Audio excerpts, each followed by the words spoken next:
భూమి సెలెక్ట్ అయిపోయావు కదమ్మా, కంగ్రాచులేషన్స్ అని కేపీ చెప్పగానే గగన్ చాలా కోపంగా, మిస్టర్ కృష్ణప్రసాద్, భూమిని కూడా మీ దొంగల ముఠాలో ఒక మెంబర్గా చేర్చుకున్నందుకు కంగ్రాచులేషన్స్ అని గగన్ అంటూ ఉంటాడు. అయ్యో అలాంటిదేం లేదండి అని భూమి టెన్షన్ పడుతూ చెప్తూ ఉంటుంది. Shut up, I said shut up అని గగన్ అరుస్తూ ఉంటాడు. ఏం కృష్ణప్రసాద్, ఇంకా మనుషుల్ని మోసం చేయటం నువ్వు మానలేదా? నీ స్వార్థం కోసం కన్న బిడ్డల్ని, భార్యని రోడ్డు మీద వదిలేసావే, ఇంకా నువ్వు అదే మానడం లేదన్నమాట. నువ్వు మానకుండా ఉండింది కాక భూమికి కూడా నువ్వు నేర్పిస్తున్నావా ఈ యూ చీటర్ అని గగన్ తిడుతూ ఉంటాడు. బ్లేడీ చీటర్, అసలు నీది ఒక బ్రతుకేనా? ఇలాంటి బ్రతుకు బ్రతికే కన్నా చచ్చిపో అని గగన్ ఫోన్ పెట్టేస్తాడు. దాంతో కృష్ణప్రసాద్ కుప్పకూలి బాధపడుతూ ఉంటాడు. గగన్ ఫోన్ని భూమికి ఇచ్చేస్తాడు. ఇక గెట్ అవుట్ అని చెప్పడంతో భూమి ఏడుస్తూ అది కాదండి అని మాట్లాడబోతూ ఉంటే, ఇంకేమీ మాట్లాడొద్దు, గెట్ అవుట్ అని చెప్తున్నాను కదా, మహానది ప్రవహిస్తున్నంతసేపే తాగటానికి పనికి వస్తుంది. ఒక్కసారి సముద్రంలో కలిసిపోయిన తర్వాత అది తాగటానికి పనికి రాదు, ఉప్పుగా మారిపోతుంది. నువ్వు అంతే, ఆ ఫ్యామిలీలో పడ్డావు, మారిపోయావు. కానీ నువ్వు ఆ ఫ్యామిలీలా మహాసముద్రం అనుకుంటున్నావేమో, కాదు, అది ఒక బురదగుంట. బురదగుంటలో మంచినీరు ఉన్నా కూడా లేకున్నా కూడా ఒకటే, అది తాగడానికి పనికిరాదు. నువ్వు కూడా అంతే, ఆ కుటుంబం కూడా అంతే. అసలు నీకు ఈ ఉద్యోగం ఎలా ఇస్తానని అనుకున్నావు? అసలు ఈ ఉద్యోగం చేయడానికి అర్హత ఉందా నీకు?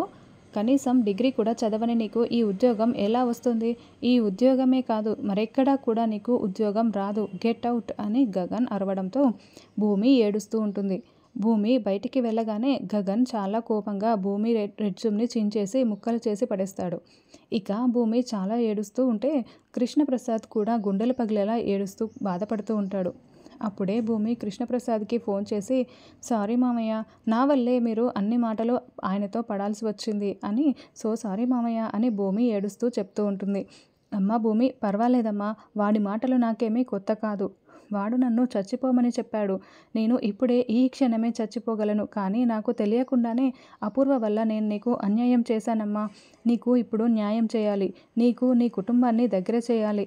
నా గగన్కి నువ్వు దగ్గరయ్యేలా చేసి నువ్వు గగన్ని పెళ్లి చేసుకోవాలి. ఈ కుటుంబానికి నిన్ను వారసురాల్ని చెయ్యాలమ్మా. ఇవన్నీ, ఈ లక్ష్యాలు పూర్తి చేసిన తర్వాతే నేను ఖచ్చితంగా చచ్చిపోతానమ్మా. అప్పుడు నా ప్రాణాలు పోయినా పర్వాలేదు అని కృష్ణప్రసాద్ అంటూ ఉంటే, అయ్యో మామయ్య, అలా మాట్లాడకండి మామయ్య అని భూమి ఏడుస్తూ ఉంటుంది.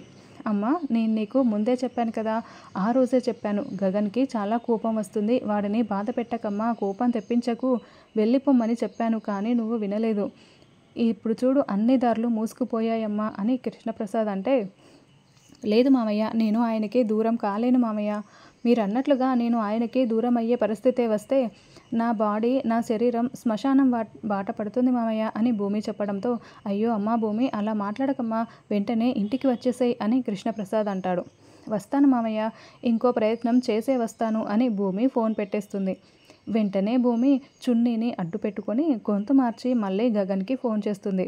మళ్ళీ ఎందుకు చేశావు అని గగన్ అడుగుతూ ఉంటాడు.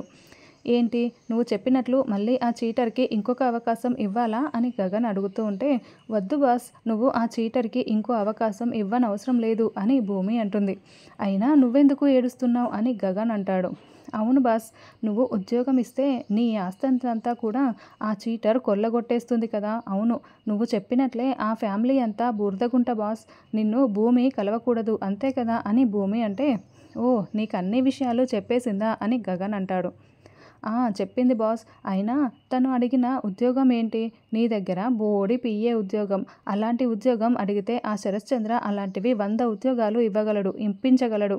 నువ్వు ఇచ్చే ముష్టి జీతం కన్నా 3 రెట్లు ఎక్కువగానే జీతం ఇవ్వగలడు. నువ్వు ఇందాక ఏమో అన్నావంట, ఏంటి, డిగ్రీ కూడా చదవలేదంట. డిగ్రీ చదవకపోతే ఏంటి, నాకు ఉద్యోగం కావాలి నాన్న అని వెళ్ళి అడిగితే తన కంపెనీకి CEO చేసేస్తాడు. అంటే ఏంటి, నీ కంపెనీ కన్నా 10 రెట్లు ఎక్కువ, అది తన స్థానం అని భూమి అంటే, ఇంకేంటి, వెళ్ళి చేసుకోమను అని గగన్ అంటాడు. అది ఎక్కడ, చేసుకోలేకనే నీ దాకా వచ్చిందని అనుకుంటున్నావా? అది ఆ ఇంటి నుంచి కోరుకుంటున్నది కేవలం ప్రేమ మాత్రమే. వాళ్ళ ఆస్తి అంతస్తులు అది అస్సలు కోరుకోవటం లేదు. అక్కడే ఏదైనా ఉద్యోగం అడిగితే వాళ్ళ ఆస్తిని కొట్టేయటానికే అది ఉద్యోగం అడుగుతోందని అపూర్వ లాంటి వాళ్ళు అనుకుంటారని, తన ఆత్మాభిమానాన్ని నిలబెట్టుకోవటానికి అది నీ దగ్గరికి వచ్చింది. వచ్చినందుకు నువ్వు బాగానే బుద్ధి చెప్పావు. నీ ప్రాణానికి తన ప్రాణం అడ్డు వేసినందుకు నువ్వు బాగానే బుద్ధి చెప్పి పంపించేశావు కదా అని భూమి ఫోన్ పెట్టేస్తుంది. భూమి ఫోన్ పెట్టేయడంతో గగన్ ఒక్కసారిగా తన ప్రాణానికి భూమి ప్రాణం అడ్డు వేసి బుల్లెట్ తగిలించుకోవడం, అంతకుముందు శరత్ చంద్ర ఇంటికి వచ్చి గగన్ని కొట్టబోతూ ఉంటే భూమి అడ్డు వెళ్ళి తలపై గాయం చేసుకోవడం మొత్తం కూడా గుర్తు చేసుకుంటూ ఉంటాడు. భూమి హాస్పిటల్ బెడ్పై పడుకొని మాట్లాడిన మాటలు కూడా గుర్తు చేసుకొని రియలైజ్ అయిపోతాడు. వెంటనే ఆదిని పిలిచి, ఇందాక వచ్చిందే భూమి, తను బయట ఉంటే వెళ్ళి పిలుచుకురా అని గగన్ పంపిస్తాడు. భూమి గారు, మిమ్మల్ని గగన్ గారు రమ్మని పిలుస్తున్నారు అని ఆది వచ్చి చెప్పడంతో భూమి చాలా సంతోషంగా లోపలికి వస్తూ ఉంటుంది. ఇక గగన్, నిజంగా భూమి తన ఆత్మాభిమానం నిలబెట్టుకోవడానికే నా దగ్గరికి ఉద్యోగం చేయడానికి వచ్చిందా, లేకపోతే భూమిని అడ్డు పెట్టుకొని శరశ్చంద్ర ఏమైనా ప్లాన్ చేశాడా? ఏది ఏమైనా భూమికి ఉద్యోగం ఇస్తే ఏంటన్నా వాళ్ళ ప్లాన్ తెలిసిపోతుంది కదా, భూమికి ఉద్యోగం ఇవ్వటమే కరెక్ట్ అని గగన్ మనసులో అనుకుంటూ ఉంటాడు. వెంటనే భూమి గగన్ దగ్గరికి వచ్చి నిలబడి, మళ్ళీ ఎందుకు పిలిచారు? ఇంకా తిట్టాల్సినవి ఏమైనా మిగిలిపోయాయా? తిట్టేయండి, తినేసి వెళ్తాను అని చెప్తూ ఉంటుంది. తినేసి వెళ్ళిపోతావా, లేకుంటే కాస్త క్యారేజీ కూడా కట్టుకొని తీసుకువెళ్తావా అని గగన్ అంటాడు. తిట్టాల్సినవన్నీ తిట్టేసి ఇప్పుడు జోకులు వేస్తున్నారా జోకులు అని భూమి అంటుంది. బంగ్లాదేశ్ స్వాతంత్రం రావటానికి ఇక నేను పిఏగా జాయిన్ అవ్వటానికి ఏమైనా సంబంధం ఉందా? నేను ఇక్కడ పిఏగా జాయిన్ అయిన తర్వాత బంగ్లాదేశ్ వెళ్ళాలా ఏంటి అని భూమి ప్రశ్నిస్తూ ఉంటుంది. ఇక్కడ పిఏగా జాయిన్ అయిన తర్వాత బంగ్లాదేశ్ ఏంటి, పాకిస్తాన్ వెళ్ళిరమ్మన్నా వెళ్ళాల్సిందే అని గగన్ చెప్తూ ఉంటాడు. అయినా నాకు పిఏ ఉద్యోగం వస్తే కదా అని భూమి అంటే, ఇవ్వాలనుకుంటున్నాను కాబట్టే నిన్ను తిరిగి పిలిపించాను అని గగన్ చెప్తాడు. అవునా, నిజంగానా, నాకు పిఏ జాబ్ ఇస్తున్నారా అని భూమి చాలా సంతోషంగా అడుగుతూ ఉంటుంది. అవునని గగన్ నవ్వుతూ చెప్తూ ఉంటాడు. థ్యాంక్ యూ అని భూమి చెప్పడంతో ఓకే జాయిన్ అయిపో అని గగన్ చెప్తాడు. తర్వాత నక్షత్ర బెడ్పై కూర్చొని ఉంటే, అమ్మ నక్షత్ర, ట్యాబ్లెట్లు వేసుకో తల్లి, బుజ్జి తల్లివి కదా, బుజ్జి కొండవి కదా అని అపూర్వ బ్రతిమలాడుతూ ఉంటుంది. వద్దు మమ్మీ, ట్యాబ్లెట్లు చేదుగా ఉంటాయి, నాకు వేసుకోవటం ఇష్టం లేదు మమ్మీ, నేను వేసుకోను మమ్మీ అని నక్షత్ర మొండికేస్తూ ఉంటుంది. అదో బుజ్జికొండ, నువ్వు అనకొండ అని గోరింటాకు పిన్ని అంటూ ఉంటుంది. పిన్ని, నీకేమీ తెలియదు, నువ్వు కాస్త నోరు మూసుకుంటావా అని అపూర్వ అంటుంది. అంత పైనుంచి నువ్వు చావాలనుకున్నప్పుడు ఒకవేళ బ్రతికితే ఇలాంటి ట్యాబ్లెట్లు వేసుకోవాల్సి వస్తుందని నీకు ముందు తెలియదా ఏంటి? వేసుకో అని గోరింటాకు పిన్ని చెప్తూ ఉంటుంది. ఏంటి ఇలాగేనా చెప్పేది? చాలా ప్రేమగా చెప్పి వేయించాలి. చూడు నా నక్షత్రకి నేను ఎలా ట్యాబ్లెట్లు వేస్తానో చూడు నక్షత్ర, నువ్వు కళ్ళు మూసుకోవాలంట, నేను నీ నోట్లో నీళ్లు పోస్తానంట, నేను చెప్పినప్పుడు నువ్వు ఆ నీళ్ళని మింగేయాలంట, అప్పుడు నీకు ట్యాబ్లెట్లు వేసుకున్నదే తెలియదు అని అపూర్వ చెప్తూ ఉంటుంది. లేదు మమ్మీ, నేను అలా చెయ్యను మమ్మీ, నువ్వు నాకు ట్యాబ్లెట్లు కూడా వేస్తావు అని నక్షత్ర అంటే, లేదు ట్యాబ్లెట్లు పక్కన పెట్టేస్తున్నాను, నువ్వు కళ్ళు మూసుకో, నోరు తెరువు అని నీళ్లు పోసేసి తెలియకుండానే ట్యాబ్లెట్లు వేసేస్తుంది. ఇప్పుడు మింగేయమని చెప్తుంది. అలా 2 ఏళ్ల పిల్లలకి బుజ్జగిస్తూ ట్యాబ్లెట్లు ఎలా వేస్తారో అలా నక్షత్రకి అపూర్వ వేస్తూ ఉంటుంది.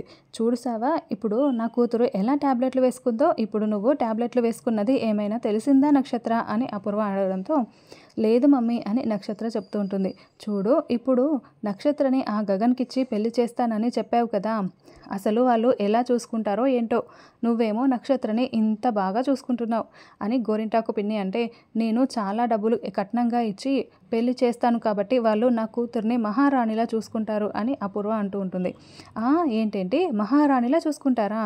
నువ్వు ఆ శారదకి ఒకసారి గుండు గీయించబోయావు, ఒకసారేమో పెళ్లి చేయబోయావు, ఇప్పుడు అవన్నీ కనుక వాళ్ళు గుర్తుపెట్టుకుంటే నీ కూతురు పరిస్థితి, నీ పరిస్థితి ఒక్కసారి ఆలోచించుకో ఎలా ఉంటుందో అని గోరింటాకు పిన్ని అనడంతో ఇద్దరూ ఆలోచిస్తూ ఉంటారు.